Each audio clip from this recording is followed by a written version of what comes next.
પ્રકરણ 3 નૂતન વિશ્વ તરફ પ્રયાણ. બે વિશ્વયુદ્ધો વચ્ચેના વૈશ્વિક પ્રવાહો. પ્રથમ વિશ્વયુદ્ધ બાદ લોકોની આર્થિક અવદશા થઈ. તેને સુધારવામાં તત્કાલીન સરકારો નિષ્ફળ ગઈ. તેથી લોકોને લોકશાહીમાંથી વિશ્વાસ ઉઠી ગયો. કેટલાક રાષ્ટ્રોમાં સરમુખત્યારશાહીનો ઉદય થયો, જેના પરિણામે દ્વિતીય વિશ્વયુદ્ધનું તે સર્જનાત્મક પરિબળ બન્યું હતું. આ સંદર્ભે અત્રે આપેલ ઘટનાક્રમનો અભ્યાસ કરીએ. 1. ઇટાલીમાં ફાંસીવાદ. 2. જર્મનીમાં નાઝીવાદ. 3. જાપાનમાં લશ્કરવાદ. 4. વૈશ્વિક મહામંદી ઈસવીસન 1929થી 32. 1. ઇટાલીમાં ફાંસીવાદ.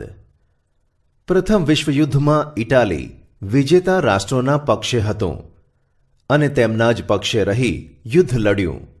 તેમાં ઇટાલીને $12 અબજ જંગી ખર્ચ થયો. 6 લાખ સૈનિકોની જાનહાનિ થઈ. છતાં વિજેતા મિત્ર રાષ્ટ્રોએ મનગમતા પ્રદેશો લઈ લીધા અને ઇટાલીની ઉપેક્ષા થઈ.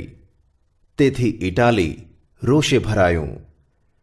ઇટાલીનો રાષ્ટ્રીય સ્વમાન ભંગ થયો, તે માટે ઇટાલીની સરકાર જ જવાબદાર છે તેમ માની ઇટાલીની જનતા રાષ્ટ્રીય અપમાનનો બદલો લેવા માંગતી હતી. ઇટાલીને આવા કપરા સંજોગોમાંથી ઉગારવા માટે બેનિટો મુસોલિનીએ ઇટાલીમાં ફાસિસ્ટ પક્ષની સ્થાપના કરી. તેનું પ્રતીક લાકડાની ભારી અને કુહાડી, જે રોમન સમ્રાટની સર્વોપરિતાનું પ્રતીક છે, એ અપનાવ્યું હતું. ફાંસીવાદ ઇટાલીના ફાંસેજે શબ્દમાંથી ઉતરી આવ્યો છે. ફાંસેજેનો અર્થ બધી વસ્તુઓ પર રાજ્યોનો અધિકાર થાય છે. મુસોલિનીનો મુદ્રાલેખ હતો એક પક્ષ અને એક નેતા. તેણે પોતાના પક્ષના સ્વયંસેવકોને લશ્કરી તાલીમ આપી. તેમનો ગણવેશ કાળા રંગનો હતો. મુસોલિનીએ સત્તા પર આવ્યા પછી ભૂમધ્ય સમુદ્રના રોડ્સ અને ડોડિકાનીઝ ટાપુઓ તુર્કી પાસેથી પડાવી લીધા. 1924માં અલ્બેનિયા, એબિસિનિયા અને ફ્યુમ બંદર જીતી લીધા. આટલી સફળતા મેળવ્યા બાદ મુસોલિનીએ રાષ્ટ્રસંઘમાંથી છેડો ફાડી નાખ્યો અને રોમ, બર્લિન, ટોકિયો ધરીમાં તે જોડાયું. આમ ઇટાલી દ્વિતીય વિશ્વયુદ્ધ માટેનું જવાબદાર પરિબળ બન્યું. 2. જર્મનીમાં નાઝીવાદ. પ્રથમ વિશ્વયુદ્ધમાં જર્મનીની હાર થઈ. તે આર્થિક રીતે પડી ભાંગ્યું. પેરિસની શાંતિ પરિષદે વર્સેલ્સની સંધિ પર જર્મનીને સહી કરવાની ફરજ પાડી. આ અન્યાયી સંધિથી જર્મન પ્રજા અત્યંત ક્રોધિત થઈ. એડોલ્ફ હિટલર રાષ્ટ્રીય સમાજવાદી જર્મન કામદાર પક્ષમાં 1919માં જોડાયો. આ પક્ષ નાઝી પક્ષ તરીકે જાણીતો છે. નાઝી પક્ષની વિચારસરણીમાં રાષ્ટ્રવાદ અને સમાજવાદનો સમન્વય હતો. જર્મનીના રાષ્ટ્રપતિ હિન્ડેનબર્ગનું અવસાન થતાં હિટલરે રાષ્ટ્રપતિ પદ ધારણ કરી જર્મનીમાં સરમુખત્યારશાહી સ્થાપી. હિટલરે ઉગ્ર અને આક્રમક નીતિ અપનાવી જર્મન પ્રજાને સંકુચિત રાષ્ટ્રવાદ તરફ દોરી. જર્મન પ્રજા હિટલરને ફ્યુહરર એટલે કે તારણહાર માનતી હતી. નાઝીવાદના સૈનિકો ભૂરા રંગનો લશ્કરી પોશાક પહેરતા અને ખભા પર લાલ રંગની પટ્ટી ચોંટાડતા અને સ્વસ્તિક જેવું પ્રતીક લગાવતા હતા. સત્તા પર આવ્યા પછી હિટલરનો એક હથ્થું સત્તાવાદી અને યુદ્ધપ્રિય સ્વભાવ સ્પષ્ટપણે જોવા મળ્યો. તેનું મુખ્ય ધ્યેય જર્મનીના એક મહત્વની સત્તા તરીકેના ઉદયનું હતું, પરંતુ તેની નીતિઓનું લક્ષ્ય જર્મન જાતિના શુદ્ધિકરણના નામે યહૂદીઓ, જીપ્સીઓ અને માનસિક રીતે વિક્ષિપ્ત એટલે કે અસ્થિર વ્યક્તિઓનો નાશ કરવાનું હતું. બીજા વિશ્વયુદ્ધના અંત સુધીમાં અસંખ્ય યુરોપિયન યહૂદીઓએ જીવ ખોયા, જે હોલોકાસ્ટ એટલે કે નરસંહાર તરીકે ઓળખાય છે. હિટલરનો વિસ્તારવાદ, પડોશી દેશો સાથેના લશ્કરી પગલાં અને ચોક્કસ જૂથનો નાશ કરવાની નીતિ બીજા વિશ્વયુદ્ધ તરફ દોરી જતાં ખૂબ મહત્વના કારણો બન્યા. 3. જાપાનમાં લશ્કરવાદ. પ્રથમ વિશ્વયુદ્ધ બાદ 1919ની વર્સેલ્સની સંધિમાં જાપાનને પોતાની ધારણા મુજબના ચીનના પ્રદેશોનો લાભ મળ્યો નહીં. જર્મનીના ઘણા સંસ્થાનો ઇંગ્લેન્ડ અને ફ્રાન્સે વહેંચી લીધા. આનાથી જાપાનને ઘણો અસંતોષ થયો. 1921-22ની વોશિંગ્ટન પરિષદમાં ઇંગ્લેન્ડ અને અમેરિકાના નૌકાદળના ફક્ત 35% નૌકાદળ રાખવાની દરખાસ્ત જાપાનને સ્વીકારવી પડી. તેને સખાલિન અને સાઇબિરિયાના ટાપુ ખાલી કરવા પડ્યા. તેથી જાપાનનો યુવા વર્ગ નારાજ થયો. આ સમય દરમિયાન જાપાનમાં ચૂંટણી થઈ. તેમાં લશ્કરી ઢબના શાસનની તરફેણ કરનારા પક્ષોને ચૂંટણીમાં બહુમતી મળી. જાપાનના લશ્કરી રાષ્ટ્રવાદે વિસ્તારવાદની નીતિ વ્યાપક બનાવી. જાપાનને રાષ્ટ્રસંઘની સમિતિમાં કાયમી સભ્યપદ ન મળ્યું. જાપાનની સામ્રાજ્યવાદી પ્રવૃત્તિઓને પશ્ચિમના દેશો રોકી શક્યા નહીં. જાપાને મંચુરિયા કબજે કરીને ત્યાં પોતાની મંચુકો સરકાર 1932માં સ્થાપી. તે ઉપરાંત જાપાને કોરિયા, મંગોલિયા, સાન્ટુંગ અને ચીનના કેટલાક પ્રદેશો કબજે કર્યા અને જર્મની તેમજ ઇટાલી સાથે સંબંધો સુધારી પોતાનો સામ્રાજ્યવાદનો દોર છૂટો મૂક્યો. સમ્રાટ મેઈજી પછી 1936માં ગાદીએ આવેલ શહેનશાહ હિરોહિટોએ પણ જાપાનની આ પ્રવૃત્તિઓને ઉત્તેજન આપ્યું. આમ જાપાને ઈસવીસન 1933માં રાષ્ટ્રસંઘનો ત્યાગ કર્યો. 4. વૈશ્વિક મહામંદી 1929. યુરોપના મોટાભાગના રાષ્ટ્રોના વડાઓને એવી ધારણા હતી કે પ્રથમ વિશ્વયુદ્ધના અંતે વિશ્વની યુદ્ધેતર સમસ્યાઓનો પણ અંત આવી જશે. પરંતુ આ ધારણા ખોટી પડી. એકાએક અમેરિકાના વોલ સ્ટ્રીટ શેરબજારમાં ઘણા મોટા પ્રમાણમાં શેર વેચાવા આવતા શેરની કિંમત અત્યંત ભયજનક રીતે ઘટવા માંડી. તેથી વિવેચકોએ તેને વોલ સ્ટ્રીટ સંકટના નામથી ઓળખાવી. તે દિવસ હતો 24 ઓક્ટોબર 1929. આ સંકટે વિશ્વભરની આર્થિક સ્થિતિને ડામાડોળ કરી મૂકી હતી, જેમાંથી વૈશ્વિક મહામંદીનું સર્જન થયું હતું. વિશ્વના મોટા ભાગના રાષ્ટ્રો આ મહામંદીના પ્રભાવ નીચે આવી ગયા હતા. ગ્રેટ બ્રિટન જેવી મહાસત્તાને પણ પોતાના ચલણ પાઉન્ડ સામે અનામત રૂપે રખાતા સુવર્ણના જથ્થાની નીતિ ત્યજવી પડી. તેનો પ્રભાવ વિશ્વના અન્ય રાષ્ટ્રો અને આંતરરાષ્ટ્રીય વ્યાપાર ઉદ્યોગ પર પડ્યો.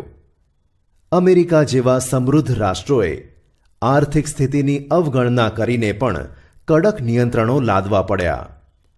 વિશ્વ વ્યાપાર ઘટીને અડધો થઈ જવા પામ્યો.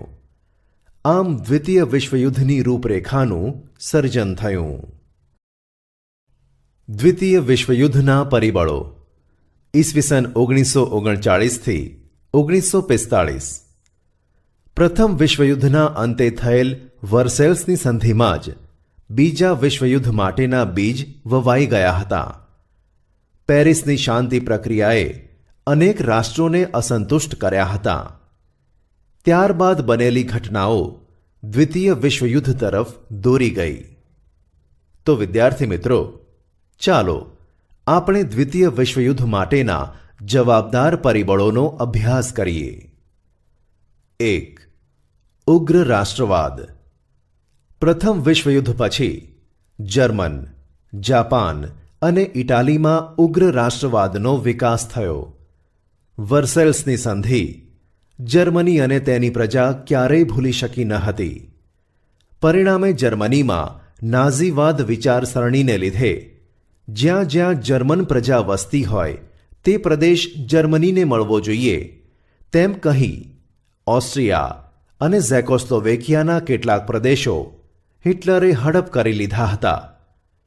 વર્સેલ્સની સંધિમાં ઇટાલીની અવગણના થઈ હતી. તે તેની પ્રજા ભૂલી શકી ન હતી. ઇટાલીમાં મુસોલિનીએ ફાસિસ્ટ પક્ષના નેતૃત્વ તળે ઉગ્ર રાષ્ટ્રવાદ શરૂ કરી સામ્રાજ્યવાદી નીતિ અપનાવી. બીજી બાજુ એશિયામાં જાપાને પણ રાષ્ટ્રવાદની દોડમાં ઝંપલાવ્યું હતું. આમ વિશ્વ શાંતિ જોખમરૂપ બની હતી. 2. જૂથબંધીઓ. પ્રથમ વિશ્વયુદ્ધ બાદ ફ્રાન્સને હંમેશા જર્મનીનો ભય રહેતો હોવાથી બેલ્જિયમ, પોલેન્ડ, રૂમાનિયા તેમજ ઝેકોસ્લોવેકિયા સાથે મૈત્રી કરારો કર્યા. ઇટાલીએ ઝેકોસ્લોવેકિયા, યુગોસ્લાવિયા, રૂમાનિયા, હંગેરી, ગ્રીસ, તુર્કી અને ઓસ્ટ્રિયા સાથે કરાર કર્યા. રશિયાએ જર્મની, તુર્કી, લિથુઆનિયા અને ઈરાન સાથે કરાર કર્યા. ઇટાલીએ જર્મની અને જાપાનના સહયોગથી રોમ, બર્લિન, ટોકિયો ધરીની રચના કરી. ઇંગ્લેન્ડ અને ફ્રાન્સે લોકશાહી મૂલ્યોવાળું બીજું જૂથ રચ્યું. જર્મનીએ રશિયા સાથે બિન આક્રમક સંધિ કરી. આથી વિશ્વમાં ભયનું સામ્રાજ્ય ઊભું થયું હતું. આ પરિબળે વિશ્વયુદ્ધને વેગ આપ્યો હતો. 3. લશ્કરવાદ. પ્રથમ વિશ્વયુદ્ધ પછી શાંતિની જાળવણી કરવા માટે પ્રયાસો કરવામાં આવ્યા હતા. તેનાથી ઉલટું યુરોપના રાષ્ટ્રો શસ્ત્રીકરણની હરીફાઈ કરી રહ્યા હતા. યુરોપમાં દરેક રાષ્ટ્રોમાં માત્ર અને માત્ર શસ્ત્રોનું ઉત્પાદન વધ્યું. એકબીજાથી ચડિયાતા યુદ્ધ શસ્ત્રો બનાવવામાં આવ્યા હતા. રશિયા, જર્મની જેવા કેટલાક રાષ્ટ્રોએ તો લશ્કરમાં ફરજિયાત તાલીમ શરૂ કરી. દરેક રાષ્ટ્રોએ નૌકાદળ, હવાઈ દળ અને ભૂમિદળમાં વધારો કર્યો. પૂર્વમાં જાપાને લશ્કરી તાકાત વધારી.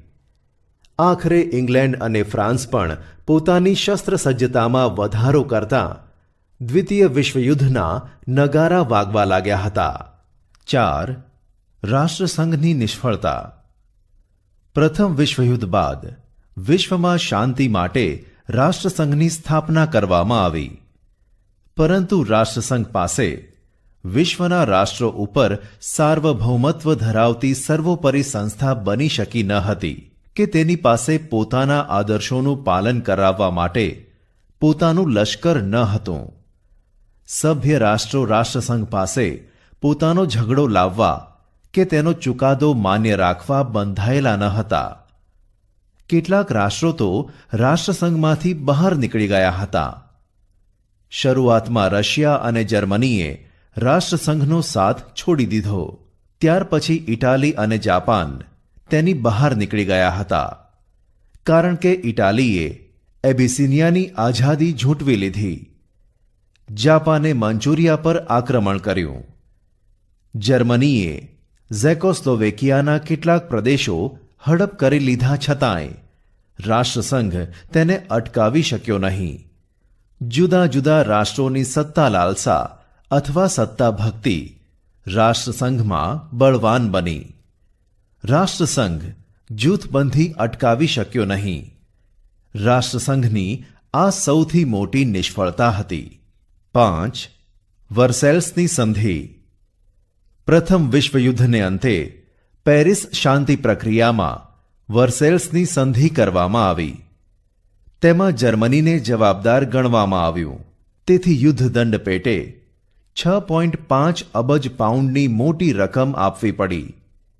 તેના રૂહર પ્રાંત જેવા પ્રદેશો પડાવી લેવામાં આવ્યા. જર્મનની રાઇન નદી આંતરરાષ્ટ્રીય જળમાર્ગ માટે ખુલ્લી મૂકવામાં આવી. આમ અપમાનજનક અને અન્યાયી સંધિ જર્મની પર ઠોકી બેસાડવામાં આવી. જર્મનીના સરમુખત્યાર એડોલ્ફ હિટલરે વર્સેલ્સની સંધિને કાગળનું ચીથરું કહીને ફગાવી દેવાની હાકલ કરી. તેથી જર્મનીની પ્રજાને યુદ્ધનું પ્રોત્સાહન મળ્યું. બીજી બાજુ જાપાનને પણ આ સંધિથી અસંતોષ હતો. આમ વર્સેલ્સની સંધિથી કોઈને કોઈ પ્રકારે કેટલાક રાષ્ટ્રોને અન્યાય થયો, માટે વર્સેલ્સની સંધિમાં જ બીજા વિશ્વયુદ્ધના બીજ રોપાયા હતા. 6. એડોલ્ફ હિટલરની સામ્રાજ્યવાદી મહત્વાકાંક્ષા. હિટલર બીજા વિશ્વયુદ્ધમાં પાયામાં હતો. તે ઉગ્ર રાષ્ટ્રવાદી અને સૈનિકવાદી માનસ ધરાવતો હતો, માટે તે કોઈ પણ હિસાબે જર્મનીની એકતા, સ્થિરતા અને સમૃદ્ધિ ચાહતો હતો. હિટલરના સામ્રાજ્યવાદનો સૌ પહેલો શિકાર ઓસ્ટ્રિયા બન્યું. હિટલરે જર્મન સેના સાથે ઓસ્ટ્રિયામાં પ્રવેશ કર્યો હતો. તે દિવસ હતો 12 માર્ચ 1938. મ્યુનિચ સંમેલન પછી બીજા જ દિવસે ઝેકોસ્લોવેકિયા પર કબજો કર્યો હતો. તે દિવસ હતો 1 ઓક્ટોબર 1938. ત્યારબાદ માર્ચ 1939 લુથિયાનાના મેમેલ બંદર પર કબજો લીધો હતો. આમ વિશાળ જર્મન રાષ્ટ્રનું તેણે સર્જન કર્યું. હિટલરની સામ્રાજ્યવાદી નીતિ દ્વિતીય વિશ્વયુદ્ધ માટે મુખ્ય જવાબદાર હતી. 7. જર્મનીનું પોલેન્ડ પર આક્રમણ તાત્કાલિક પરિબળ. આગળના તમામ પરિબળોએ સમગ્ર વિશ્વને દારૂગોળાના મોટા ઢગ પર લાવીને બેસાડી દીધું હતું. એક નાનકડી ચિનગારી વિશ્વમાં ભયાનક વિસ્ફોટ કરી શકે તેમ હતી, અને આ ચિનગારી ચાંપવાનું કામ જર્મનીએ શાંત પોલેન્ડ પર આક્રમણ કર્યું. દિવસ હતો 1 સપ્ટેમ્બર 1939ની વહેલી પરોઢે. તેથી દ્વિતીય વિશ્વયુદ્ધનો પ્રારંભ થયો હતો. બ્રિટન અને ફ્રાન્સે જર્મનીને આ યુદ્ધ તાત્કાલિક બંધ કરી દેવા ચેતવણી આપી, પણ જર્મનીએ તેની ઉપેક્ષા કરી. તેથી બ્રિટન અને ફ્રાન્સે આ યુદ્ધમાં ઝંપલાવ્યું. પરિણામે સમગ્ર વિશ્વમાં દ્વિતીય મહાયુદ્ધની જ્વાળાઓ ફેલાઈ. દ્વિતીય વિશ્વયુદ્ધની રૂપરેખા. દ્વિતીય વિશ્વયુદ્ધ શરૂ થતાં ફરીથી વિશ્વ બે જૂથોમાં વહેંચાઈ ગયું. એક તરફ ઇંગ્લેન્ડ અને ફ્રાન્સની આગેવાનીવાળું મિત્ર રાષ્ટ્રોનું જૂથ હતું. બીજી બાજુ જર્મની, ઇટાલી અને જાપાન જેવા ધરી રાષ્ટ્રોનું જૂથ હતું. આ ઉપરાંત યુદ્ધખોર માનસ ધરાવતા બીજા કેટલાક પરિબળો તેમાં પ્રવેશ્યા હતા. જાપાને હવાઈ ટાપુમાં પર્લ હાર્બર ખાતે આવેલા અમેરિકન નૌકાદળ પર આક્રમણ કર્યું. પરિણામે તટસ્થ નીતિ છોડી અમેરિકાએ વળતો હુમલો કર્યો. તે મિત્ર રાષ્ટ્રોના પક્ષે જોડાયું. તેથી મિત્ર રાષ્ટ્રોની તાકાતમાં વધારો થયો. જ્યારે વિશ્વયુદ્ધ ઘમસાણ ચાલતું હતું, તેમાં જાપાનની તાકાતને રોકવા અમેરિકાએ જાપાનના હિરોશિમા અને નાગાસાકી એમ બે નગરો પર અણુ બોમ્બ ફેંકતા જાપાનના 1,24,000થી વધુ નાગરિકોનો ભોગ લેવાયો અને મહાવિનાશ સર્જાયો. પરિણામે જાપાને શરણાગતિ સ્વીકારી. તારીખ હતી 11 ઓગસ્ટ 1945 અને દ્વિતીય મહાવિશ્વયુદ્ધનો અંત આવ્યો હતો. દ્વિતીય વિશ્વયુદ્ધના પરિણામો. તાત્કાલિક પરિણામો. 1. આર્થિક પરિણામો. મહાવિશ્વયુદ્ધથી વિશ્વમાં ભયંકર વિનાશ સર્જાયો હતો. દ્વિતીય વિશ્વયુદ્ધમાં ભાગ લેનાર તમામ રાષ્ટ્રોને પુષ્કળ ખર્ચ થયો હતો. અમેરિકાએ $350 અબજ અને બીજા રાષ્ટ્રોએ $1 અબજ કરતાં વધારે ખર્ચ કર્યો. એટલી જ કિંમતી સંપત્તિનો નાશ થયો હતો. ઇંગ્લેન્ડે 2,000 કરોડની મિલકત ગુમાવી અને જર્મનીની તો કલ્પના જ કરવી રહી. દ્વિતીય વિશ્વયુદ્ધ માટે વિશ્વના રાષ્ટ્રોએ યુદ્ધમાં ઉપયોગી શસ્ત્ર સરંજામના ઉત્પાદનને વધારે મહત્વ આપ્યું હતું. તેથી જીવન જરૂરિયાતની ચીજવસ્તુઓની અછત ઊભી થઈ. ઉત્પાદન ઘટ્યું. ફુગાવો વધ્યો. લોકોને રોજીરોટીની મુશ્કેલી પડવા લાગી. બજારોમાં જરૂરી માલની તંગી પડવા લાગી. લોકોનું આર્થિક જીવન અસ્તવ્યસ્ત થયું હતું. પરિણામે વિશ્વના રાષ્ટ્રો મહામંદીમાં ધકેલાયા અને વિશ્વના રાજકારણમાં અને અર્થકારણમાં યુગ પ્રવર્તક ફેરફારો થયા હતા. 2. ચીનમાં સામ્યવાદની સ્થાપના. 1917માં રશિયામાં થયેલ બોલ્શેવિક ક્રાંતિએ સામ્યવાદી ધોરણે ભાવિ વિકાસ પથ ઝડપથી કંડારી. જે પ્રગતિ હાંસલ કરી તેનાથી વિશ્વભરમાં ઘણા રાષ્ટ્રો પ્રભાવિત થયા હતા. ચીન પણ પ્રભાવિત થયેલ. દ્વિતીય વિશ્વયુદ્ધ પછી જાપાનની શક્તિ ક્ષણ થઈ હતી. આ સંજોગોમાં ચીન પરનો તેનો પ્રભાવ ઓસરી ગયો. તેનો લાભ લઈ ત્યાં માઓ ત્સે તુંગના નેતૃત્વ તળે ચીનમાં થયેલ ક્રાંતિને અંતે સામ્યવાદી શાસનની સ્થાપના થઈ. સન 1949. 3. ઠંડુ યુદ્ધ. ઠંડુ યુદ્ધ એટલે કે કોલ્ડ વોરનો જન્મ. દૂરગામી પરિણામો. દ્વિતીય વિશ્વયુદ્ધ બાદ વિશ્વ અમેરિકા અને રશિયા એમ બે મહાસત્તાઓમાં વહેંચાઈ ગયું હતું. યુદ્ધ દરમિયાન બંને રાષ્ટ્રો મિત્રો હતા. યુદ્ધ પછી બંને વચ્ચે મતભેદો વધતા ગયા. આમ લોકશાહી દેશ અમેરિકા અને સામ્યવાદી દેશ રશિયા પરસ્પર વિરોધી જૂથો ઊભા થયા હતા. આ બંને જૂથોમાં વિશ્વના અન્ય નાના રાષ્ટ્રો પોતાની અનુકૂળતા મુજબ જોડાયા. બંને જૂથોએ એકબીજાના મતનું ખંડન અને પોતાના મતના સમર્થન માટે જે વાક યુદ્ધો અને વિચાર યુદ્ધો આદર્યા તેણે શસ્ત્ર વગરના ઠંડા યુદ્ધની સ્થિતિનું સર્જન કર્યું. તેથી ઘણીવાર ત્રીજું વિશ્વયુદ્ધ થવાની સ્થિતિ સર્જાતા રહી ગઈ હતી. સંયુક્ત રાષ્ટ્રો. પ્રથમ વિશ્વયુદ્ધને અંતે વિશ્વમાં આંતરરાષ્ટ્રીય શાંતિ સ્થાપવાના હેતુથી રાષ્ટ્રસંઘની સ્થાપના કરવામાં આવી હતી. પરંતુ દ્વિતીય વિશ્વયુદ્ધ થયું, અર્થાત રાષ્ટ્રસંઘ નિષ્ફળ ગયો.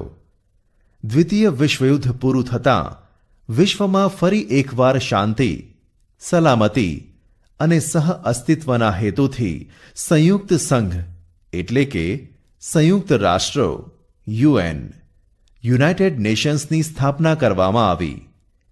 તારીખ હતી 24 ઓક્ટોબર 1945. તેનું કાર્યાલય ન્યૂયોર્કમાં રાખવામાં આવ્યું હતું. સંયુક્ત રાષ્ટ્રોની સ્થાપના માટે બીજા વિશ્વયુદ્ધમાં અમેરિકા જોડાયું ત્યારથી જ તેના આ દિશામાં પ્રયત્નો ચાલુ હતા.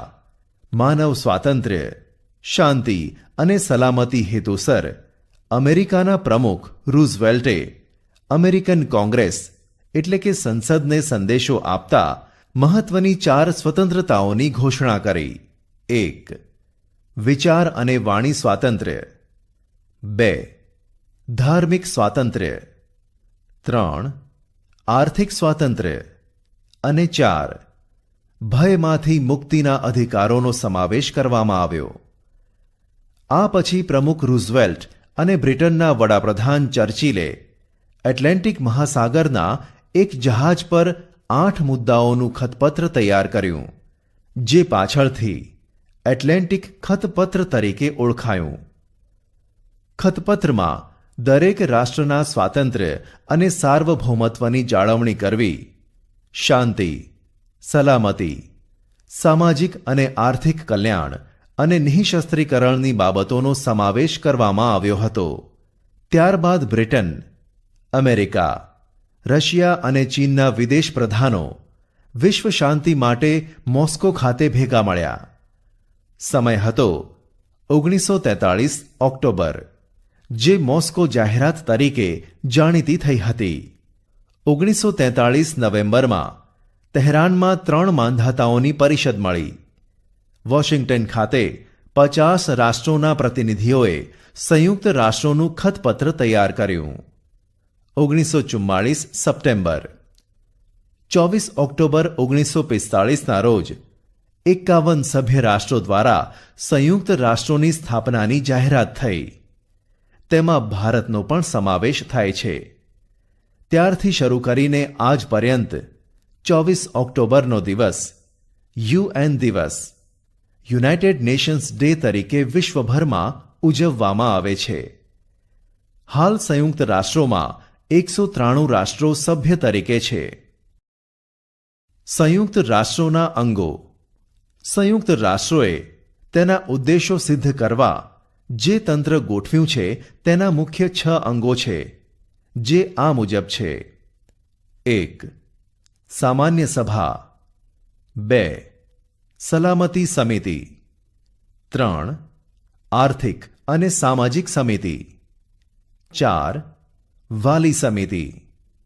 5. આંતરરાષ્ટ્રીય અદાલત. 6. સચિવાલય. આ અંગો પૈકી આંતરરાષ્ટ્રીય અદાલત નેધરલેન્ડના હેગ શહેરમાં આવેલી છે. તે સિવાયની અન્ય સમિતિઓની મુખ્ય કચેરીઓ અમેરિકાના ન્યૂયોર્ક શહેરમાં છે.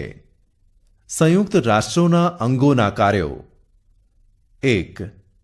સામાન્ય સભા. સંયુક્ત રાષ્ટ્રોનું સૌથી મોટું અંગ છે સામાન્ય સભા. તે બધા સભ્ય રાષ્ટ્રોના પ્રતિનિધિઓની બનેલી છે. તેમાં દરેક રાષ્ટ્ર વધુમાં વધુ 5 પ્રતિનિધિઓ મોકલી શકે છે. પરંતુ મતદાન વખતે દરેક રાષ્ટ્રનો એક જ મત ગણવામાં આવે છે. તે 1. આંતરરાષ્ટ્રીય સંબંધોને લગતી કોઈ પણ બાબત પર ચર્ચા, સલાહ સૂચનો કે ભલામણો કરી શકે છે. 2. મહામંત્રી દર વર્ષે જે અંદાજપત્ર રજૂ કરે તે મંજૂર કરવું તથા તેના ખર્ચની રકમની ફાળવણી કરવી. 3. રાષ્ટ્રોના આર્થિક વિકાસ, માનવ અધિકાર, નિઃશસ્ત્રીકરણ કે સાંપ્રત આંતરરાષ્ટ્રીય પ્રશ્નોનું નિરાકરણ લાવવા પ્રયાસ કરે છે. 4. સામાન્ય બાબતોમાં નિર્ણય 2/3 સભ્યોની બહુમતીથી લેવાય છે. 2. સલામતી સમિતિ. સંયુક્ત રાષ્ટ્રોનું સૌથી મહત્વનું અંગ છે. તેમાં અમેરિકા, બ્રિટન, ફ્રાન્સ, રશિયા અને ચીન આ 5 કાયમી સભ્યો છે. બાકી 10 બિનકાયમી સભ્યો છે. આ સમિતિને આંતરરાષ્ટ્રીય શાંતિ અને સલામતી જાળવવા માટે અત્યંત વિશાળ સત્તાઓ આપવામાં આવી છે. રાષ્ટ્રોના કોઈપણ ઝઘડાના ઉકેલ માટે વાટાઘાટો, તપાસ અને મધ્યસ્થી દ્વારા શાંતિમય રીતે પ્રશ્નો હલ કરે છે. કોઈપણ આંતરરાષ્ટ્રીય અગત્યની બાબતમાં નિર્ણય લેવા માટે 5 કાયમી સભ્યોમાંથી કોઈપણ એક મત હકારાત્મક ન હોય તો તે બાબત પર નિર્ણય લઈ શકાતો નથી. 5 કાયમી સભ્ય રાષ્ટ્રોની આ સત્તાને વીટો નિષેધાધિકાર કહે છે. રશિયાએ વીટોનો સૌથી વધુ વખત ઉપયોગ કર્યો છે. 3. આર્થિક અને સામાજિક સમિતિ. આ સમિતિને ઇકોસોક પણ કહે છે. તેમાં 54 સભ્યો છે. સામાન્ય સભા તેના નિવૃત્ત થતાં 2/3 સભ્યોને 3 વર્ષ માટે ચૂંટે છે.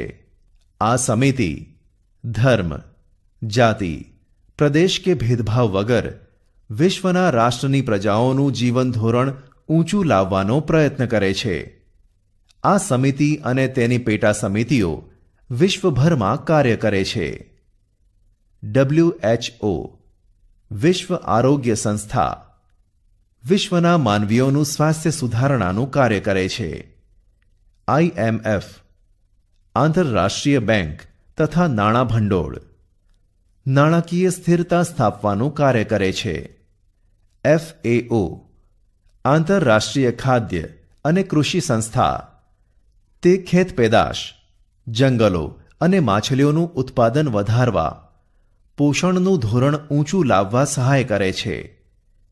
ILO આંતરરાષ્ટ્રીય મજદૂર સંસ્થા વિશ્વના મજદૂરના હકો અને ન્યાય આપવાનું કાર્ય કરે છે.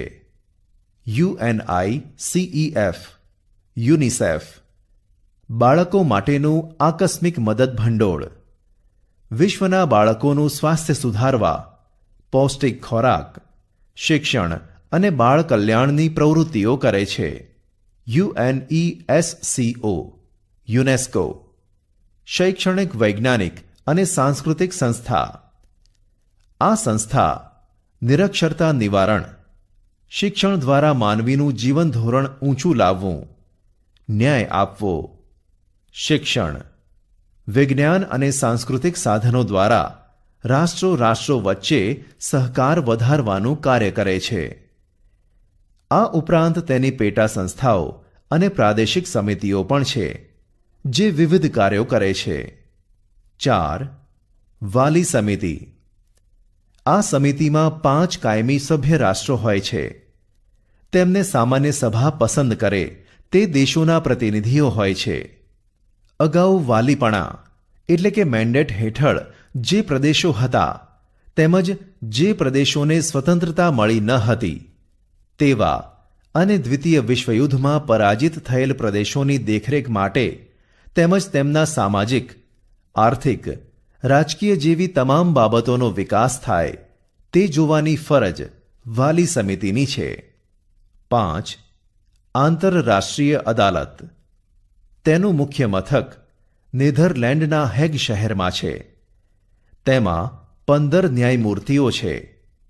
9 વર્ષ માટે તેઓ નિયુક્ત થાય છે. કોઈપણ 2 રાષ્ટ્રો વચ્ચેના વિખવાદોનો નિકાલ કરે છે. રાષ્ટ્રો વચ્ચેનો ઝઘડો અદાલત સમક્ષ રજૂ કરવામાં આવે તો તેને ચુકાદો આપે છે અને કાયદા વિષયક સલાહ આપવાનું કાર્ય કરે છે. 6. સચિવાલય. સંયુક્ત રાષ્ટ્રોના મહામંત્રીની કચેરીને સચિવાલય કહે છે. સામાન્ય સભા તેના મહામંત્રીની નિમણૂક 5 વર્ષ માટે કરે છે. મહામંત્રીને કાર્યોમાં મદદ કરવા માટે મંત્રીઓ, વ્યવસ્થાપકો, મદદનીશો, ભાષાંતરકારો અને નિષ્ણાતોનો સમાવેશ કરવામાં આવે છે. સંયુક્ત રાષ્ટ્રોનું સચિવાલય ન્યૂયોર્કમાં છે. વિશ્વમાં શાંતિ સ્થપાય, વિશ્વ એકતા અને વિશ્વ બંધુત્વનું સ્વપ્ન સાકાર બને તે માટે સંયુક્ત રાષ્ટ્રો પ્રયત્નશીલ છે.